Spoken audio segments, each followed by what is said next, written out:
اللہ کے نام سے شروع جو نہایت مہربان رحمت والا ہے۔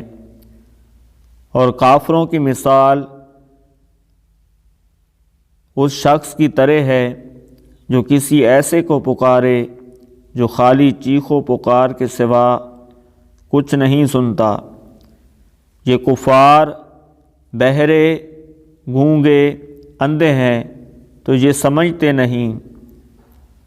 اے ایمان والو، ہماری دی ہوئی ستھری چیزیں کھاؤ اور اللہ کا شکر ادا کرو اگر تم اسی کی عبادت کرتے ہو۔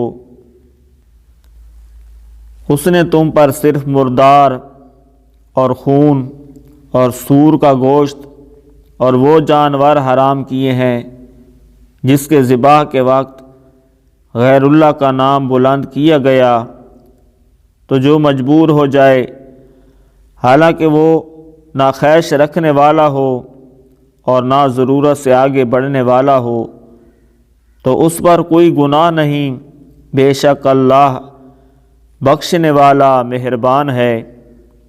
بے شک وہ لوگ جو اللہ کی نازل کی ہوئی کتاب کو چھپاتے ہیں اور اس کے بدلے ذلیل قیمت لیتے ہیں، وہ اپنے پیٹ میں آگ ہی بھرتے ہیں، اور اللہ قیامت کے دن ان سے نہ کلام فرمائے گا اور نہ انہیں پاک کرے گا، اور ان کے لیے دردناک عذاب ہے۔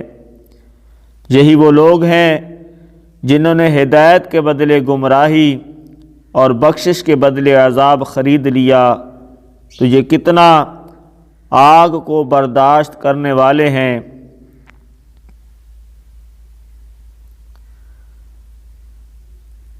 یہ سزا ان کے لیے ہے کہ اللہ نے حق کے ساتھ کتاب نازل فرمائی، اور بے شک کتاب میں اختلاف کرنے والے دور کی مخالفت و ضد میں ہیں۔